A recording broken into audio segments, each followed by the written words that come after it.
The acceptability of a separate footing for a concrete encased electrode, or CEE, can be determined by examining the 2005 National Electrical Code, or NEC. The 2005 NEC does not explicitly address the use of separate footings for electrical equipment.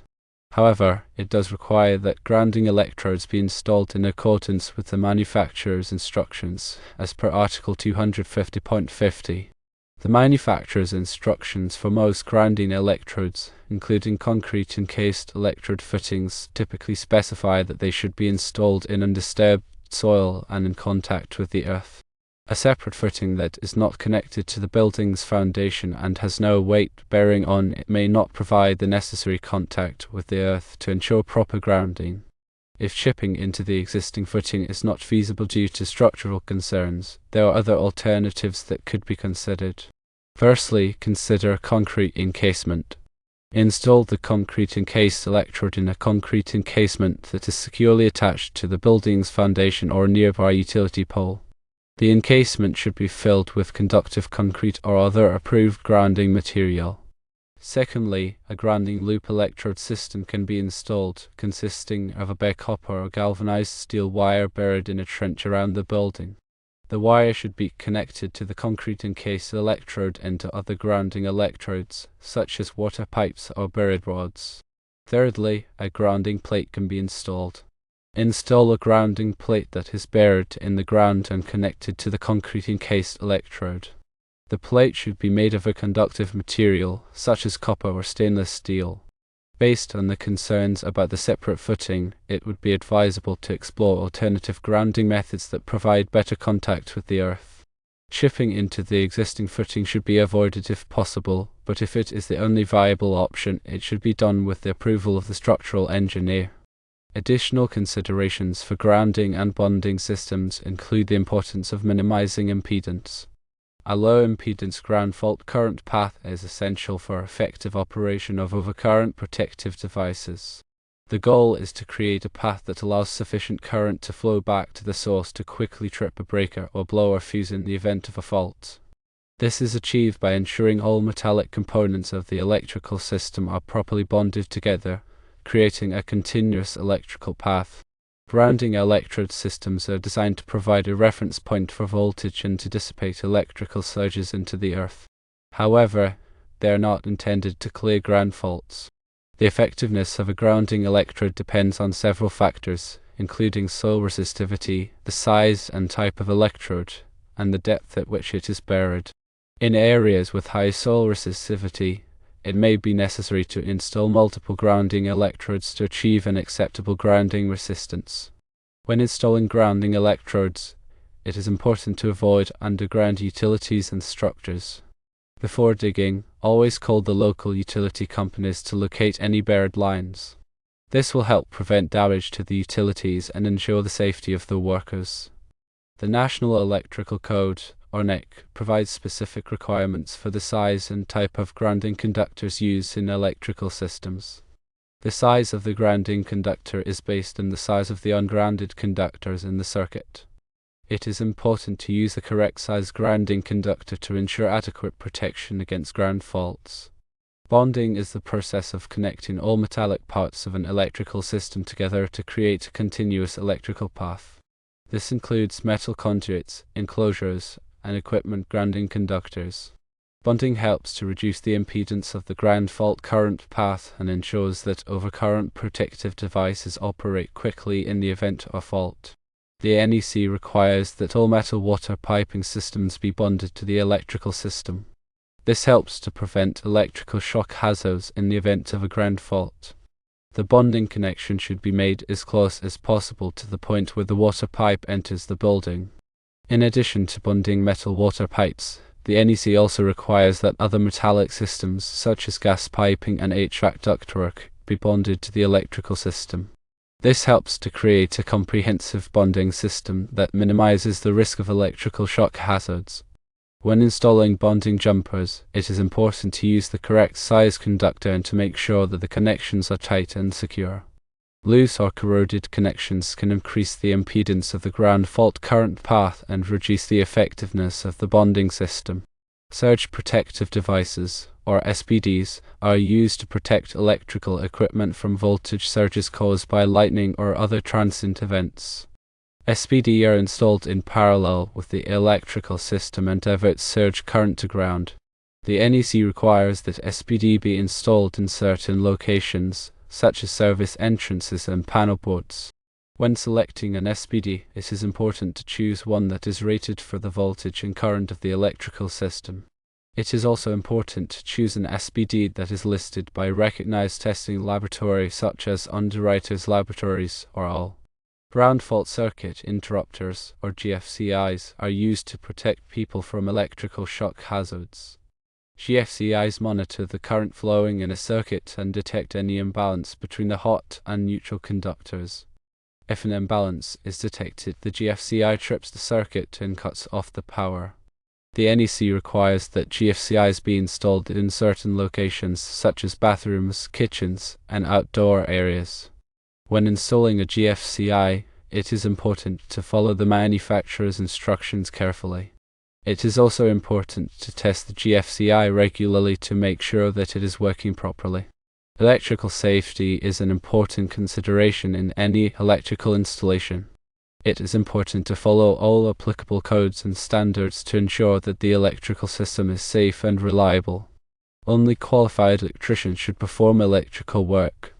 These professionals have the training and experience necessary to install and maintain the electrical systems safely. Regular inspections and maintenance are essential for ensuring the continued safety of an electrical system. Inspections can identify potential hazards and ensure that the system is operating properly. Maintenance can help to prevent problems from developing and extend the life of the electrical system. When working on electrical equipment, it is important to always energize the circuit before starting work. This can be done by turning off the breaker or removing the fuse that supplies power to the circuit. It is also important to use appropriate personal protective equipment, or PPE, such as rubber gloves and safety glasses. Proper grounding and bonding are critical for electrical safety. These practices help to minimize the risk of electrical shock hazards and ensure that overcurrent protective devices operate quickly in the event of a fault.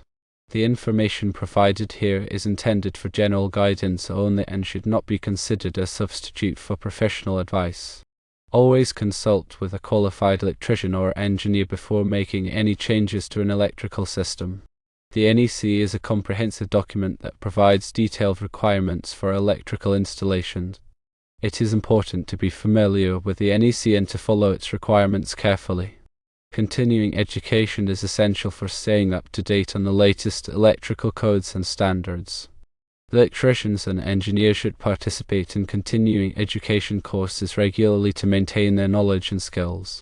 The goal of electrical safety is to protect people and property from the hazards of electricity. By following safe work practices and adhering to applicable codes and standards, it is possible to create electrical systems that are safe and reliable. The National Fire Protection Association, or NFPA, is a leading organization in the development of codes and standards for electrical safety. The NFPA publishes the NEC and other important documents related to electrical safety. Underwriters Laboratories, or UL, is a recognized testing laboratory that evaluates electrical products for safety. UL listing indicates that a product has been tested and found to meet applicable safety standards. The Institute of Electrical and Electronics Engineers, or IEE, is a professional organization for electrical engineers. The IEE develops standards and provides resources for electrical engineers. The International Association of Electrical Inspectors, or IAE, is a professional organization for electrical inspectors. The IAE provides training and certification for electrical inspectors. Electrical apprenticeships provide a structured path for individuals to learn the electrical trade. Apprenticeships typically involve a combination of classroom instruction and on-the-job training. Electricians are required to be licensed in most jurisdictions. Licensing ensures that electricians have the necessary training and experience to perform electrical work safely. Electrical permits are required for many types of electrical work. Permits help to ensure that electrical work is performed in accordance with applicable codes and standards. Electrical inspections are conducted to verify that electrical work has been performed in accordance with applicable codes and standards. Inspections help to identify potential hazards and ensure that the electrical system is safe. Electrical safety audits can be conducted to assess the overall safety of an electrical system. Audits can identify potential hazards and recommend corrective actions. Arc flash is a dangerous electrical phenomenon that can occur when a fault occurs in an electrical system. Arc flash can cause serious burns, injuries, and even death. Arc flash studies are conducted to assess the potential for arc flash in an electrical system. These studies can help to identify potential hazards and recommend appropriate protective measures. Personal protective equipment, or PPE, is essential for protecting workers from arc flash hazards. PPE includes items such as arc-rated clothing, gloves, and face shields. Electrical safety programs are designed to promote a culture of safety in the workplace. These programs typically include training, procedures, and audits. Lockout/tagout procedures are used to prevent accidental energization of electrical equipment during maintenance or repair. These procedures involve disconnecting the power source and attaching a lock and tag to the disconnect switch. Grounding and bonding are essential for protecting people and equipment from electrical shock hazards. These practices help to create a low impedance path for fault current, which helps to trip over current protective devices quickly. Surge protection devices, or SPDs, are used to protect electrical equipment from voltage surges caused by lightning or other transient events. SPD diverts surge current to ground, preventing it from damaging sensitive electronic equipment. Ground fault circuit interrupters, or GFCIs, are used to protect people from electrical shock hazards. GFCIs monitor the current flowing in a circuit and detect any imbalance between the hot and neutral conductors. If an imbalance is detected, the GFCI trips the circuit and cuts off the power. Electrical safety training is essential for all workers who may be exposed to electrical hazards. Training should cover topics such as grounding and bonding, arc flash, lockout/tagout, and the use of personal protective equipment. Electrical safety audits should be conducted regularly to assess the effectiveness of an electrical safety program. Audits can help to identify potential hazards and recommend corrective actions. The information provided here is intended for general guidance only and should not be considered a substitute for professional advice. Always consult with a qualified electrician or engineer before making any changes to an electrical system.